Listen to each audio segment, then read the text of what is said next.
খবৰ আপোনালোকৰ আশা কৰোঁ সকলোৰে ভাল আৰু মুন আছামিজ ব্লগৰ অন্য এটি ভিডিঅ'লৈ আপোনালোকক সকলোকে আদৰণি জনাইছোঁ।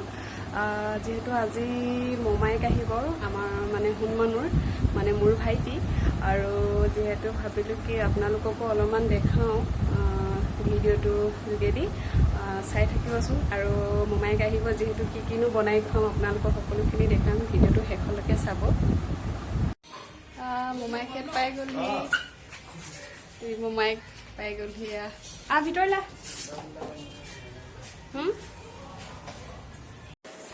দাইল আৰু কচু দি বনাই আছোঁ। ইয়াৰ ভাত হুইচেল মাৰিলে, ভাতটো হৈ গ'ল নমাই দিলোঁ। এতিয়া দাইল আৰু কচু উতলি আছে, হ'বই আৰু হ'লে অফ কৰি দিম অলপ পিছত। তাৰপিছতে তেল মাৰি দিব লাগিব। এয়া চাহ দিব লৈছোঁ, চাহ কাপ দিলোঁ। তাৰপিছতে বাকী লাহে ধীৰে বনাই মেলি ভাতৰ যোগাৰ কৰিম। এইফালে ব্ৰইলাৰ মাংস আনি থৈ দিয়া আছে আৰু মাছ আছে লগত। তাৰপিছতে এইফালে বাঁহগাজ আৰু আলু বইল কৰি থৈছোঁ। আৰু বাঁহগাজ যিহেতু খাবলৈ ভাল লাগে, মোৰ ভাল লাগে, বিশেষকৈ আপোনালোকৰ ভাল লাগে নাই বাৰু জনাবচোন। আৰু ইয়াত নিমখ অলপ দি পিনি যিহেতু বইল কৰি লৈছোঁ, খাবলৈ বেছি ভাল হয় আৰু বইল কৰি ল'লে। মই চাহকাপ দি লওঁ। তাৰপিছতে এয়া চাহকাপ দিয়াৰ পিছতে ভাতৰ যোগাৰ কৰিম লাহে ধীৰে। যিহেতু মই এতিয়া ব্ৰইলাৰ মাংস বনাম, আৰু ব্ৰইলাৰ মাংসখিনি মোৰ হাতেৰে মই কেনেকুৱানো ষ্টাইলত বনাওঁ আপোনালোককো অলপ দেখাই দিম বুলি ভাবিলোঁ। এয়া ব্ৰইলাৰ মাংস হয়। তাৰপিছত মই অলপ জালুক পিচি লৈছোঁ, এয়া জালুক হয়। তাৰপিছতে আৰু মই যিটো ষ্টাইলত বনাম সেইটো কাৰণে মই এইটো বস্তু আদাৰ পাকেট যোনটো পায় সেইটো দিলে বেছি ভাল হয় খাবলৈ। আৰু সেইটো কাৰণে মই পিছা আদাটো কিনি আনিছোঁ। এইটো পেকেট দিলে মানে বস্তুটো বনাবলৈ মানে মিলি যায় আৰু ভাল হয় খাবলৈ। আৰু তাৰপিছত আৰু এয়া পিঁয়াজ গুচাই লৈছোঁ। আৰু যিহেতু মই পিঁয়াজখিনি এনেকৈ গোল গোলকৈ কাটি লৈছোঁ দিবৰ কাৰণে। এতিয়া সেইটো গৰম হৈছে, গৰম কৰি লৈছোঁ।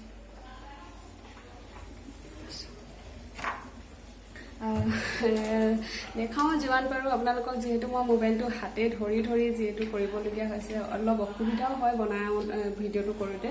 আৰু যিহেতু মোৰ মোবাইলটো কিবা এটা অসুবিধা হৈ আছে আৰু কিবা প্ৰব্লেম হৈছে নেকি গম পোৱা নাই। ভিডিঅ'বোৰ দিবলৈও অকণমান দেৰি হৈছে। আজি বনোৱা ভিডিঅ'টো হয়তো কালি দিব নোৱাৰোঁ, 3 দিন 4 দিনমান এনেকুৱা হৈ গৈছে মানে দিবলৈ। সেইটো মানে চাব লাগিব কি হৈ আছেনো। তেল অলপ দি দিছোঁ, বেছি দিয়া নাই তেলটো, কম পৰিমাণে দিছোঁ।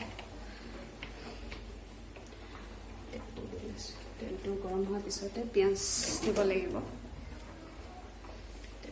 এইফালে বাঁহগাজ আৰু আলু যিহেতু বইল কৰিলোঁ, এতিয়া হৈ গ'ল, বেছি দেৰি বইল কৰিব নালাগে।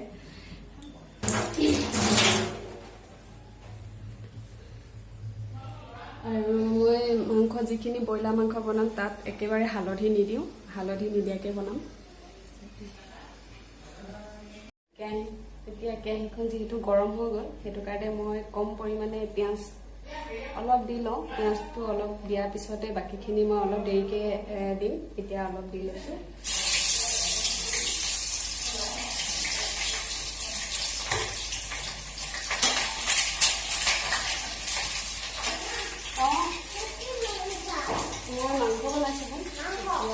মাংসখিনি দি দিছোঁ।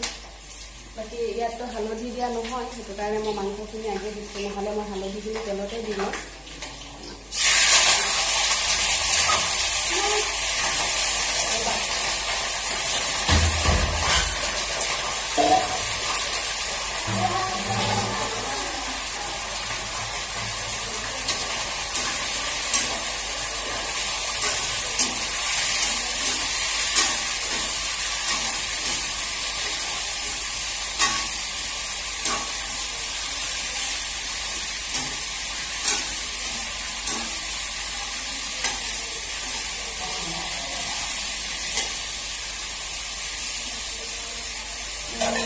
আৰু মই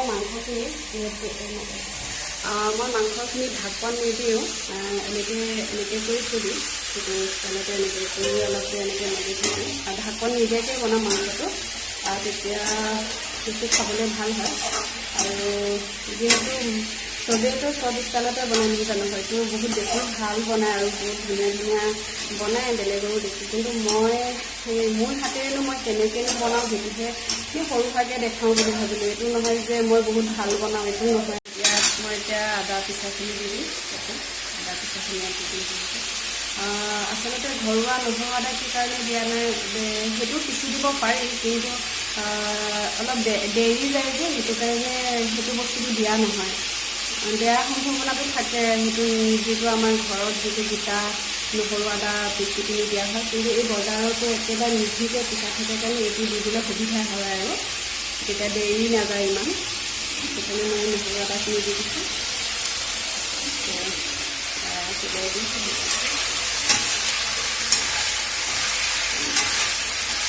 একেবাৰে ঢাকন দিয়া নাই, মই ঢাকন নিদিয়াকৈ বনাই আছোঁ। একেবাৰে ঢাকন নিদিয়াকৈ এনেকৈ দিলে মাংসটো খাবলৈ ভাল হয় আৰু পোৱা মাংসৰ এটা টেষ্টি লাগে আৰু সেইকাৰণে আপোনালোকে পৰাপক্ষত ঢাকন নিদিয়াকৈ বনাবচোন ব্ৰইলাৰ মাংসটো।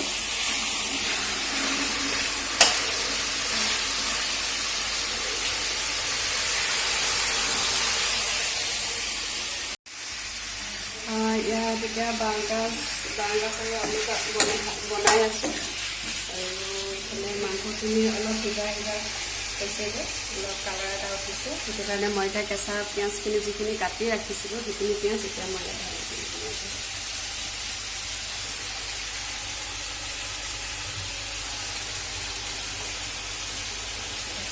আৰু এইফালে অলপ জালুক, যিহেতু অলপ গৰম পৰিছে সেইটো কাৰণে মই বহুত বেছি কম পৰিমাণে দিওঁ, বহুত বেছি নিদিওঁ। যিহেতু ৰ'দো দিছে আজি, গৰমো উঠিছে, সেইটো কাৰণে বহুত বেছি গৰমত জালুক খালে বেয়া হয়।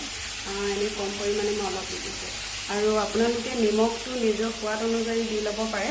মই ইয়াত দিলোঁ নিমখ দিয়াটো যিটো দেখাব নহ'ল, সেইটো কাৰণে আপোনালোকে নিজৰ পৰিমাণ আৰু সোৱাদ অনুযায়ী নিমখটো দি ল'ব। ইয়াত মই এতিয়া জালুক দি দিছোঁ।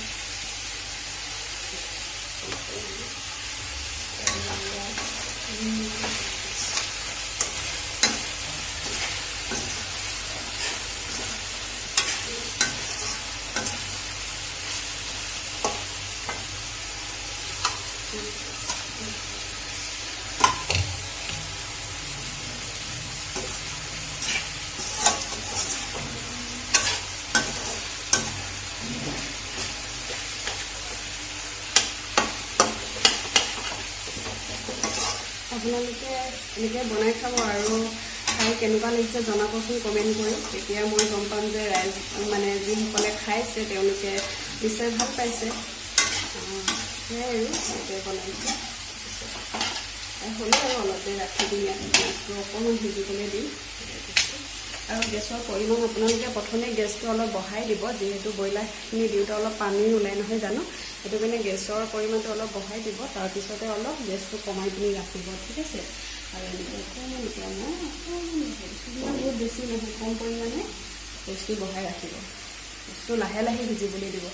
এতিয়া মাংসটো এতিয়া মানে পোৰা মাংসৰ যোনটো সোৱাদ হয় সেইটো টাইপত খাবলৈ ভাল হয় আৰু। এতিয়া মই যিহেতু মোৰ মাংসখিনি হৈ গ'ল আৰু আপোনালোকে কালাৰটো চব কেনেকুৱা হৈছে। মাংসখিনি হৈ গ'ল, যিহেতু মই গেছটো অফ কৰি দিম আৰু এয়াই আৰু খাবলৈ কেনেকুৱা হয় মোমায়েকহঁতক সুধিম, যিহেতু খোৱাৰ পিছতহে গম পাম। আৰু ইয়াত এইখিনি আৰু মাছ ফ্ৰাই কৰিবলৈ আছে। এইখিনি বইল কৰি লৈছোঁ, সেইটো কাৰণে মই এইটো গেছ অফ কৰি দিছোঁ আৰু অলৰেডি হৈয়ে গ'ল এইখিনি। আৰু এইফালে মাংসখিনিও হৈছে অফ কৰি দিছোঁ। এতিয়া মই ধুনীয়াকৈ ঢাকন দি ৰাখিম, যিহেতু মাংসখিনি গৰম গৰম হৈ থকাকৈ ধুনীয়াকৈ ঢাকন দি ৰাখিম। দেখুৱাৰ সময়ত আকৌ উলিয়াই ল'ম আৰু এয়া বনাই মেলি আজৰি কৰিলোঁ আৰু সিহঁতক খাবলৈ দিছোঁ। তো এয়া মমায়েক হৈছে সোণ মানুহ, এয়া মোৰ ভাগিন হৈছে বাইদেউৰ ল'ৰা, মানে আপাৰ ছোৱালীৰ ল'ৰা হৈছে। আৰু তাকে আৰু সিহঁতি দুটাই অকলে খাবলগীয়া হৈছে, কাৰণ ভিনিয়েকহেঁত নাই ঘৰত, এতিয়া বিশেষ কামত ওলাই গৈছে। এতিয়া সিহঁতক দুটাকে বাঢ়ি দিছোঁ আৰু তাকে একেবাৰে থুলমূলকৈ বনাই দিলোঁ আৰু বাইকত। আৰু সিহঁতে বহুত বছৰ মূৰতে আহিছে বুলি ক'ব লাগিব। আৰু এই কামৰ কাৰণে তেনেকৈ ছুটি নাপায়, আজি ছুটি লৈ আহিছে। আৰু তাকে কেনেকুৱা হৈছে অংশমান মাংসটো কেনেকুৱা হৈছে? ভাল হৈছে সঁচা? অঁ তাকে তাকে আলহীয়ে ভাল পালে ভাল আৰু কিনো জানো।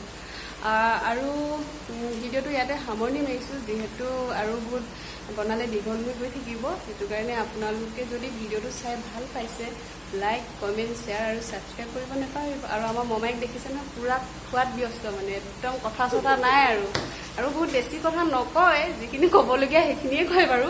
একদম পূৰা খোৱাত বিজি আৰু আহিছে, ভাল লাগিছে আজি বহুত দিনৰ মূৰত লগ পাইছোঁ। তাকে বাই বাই।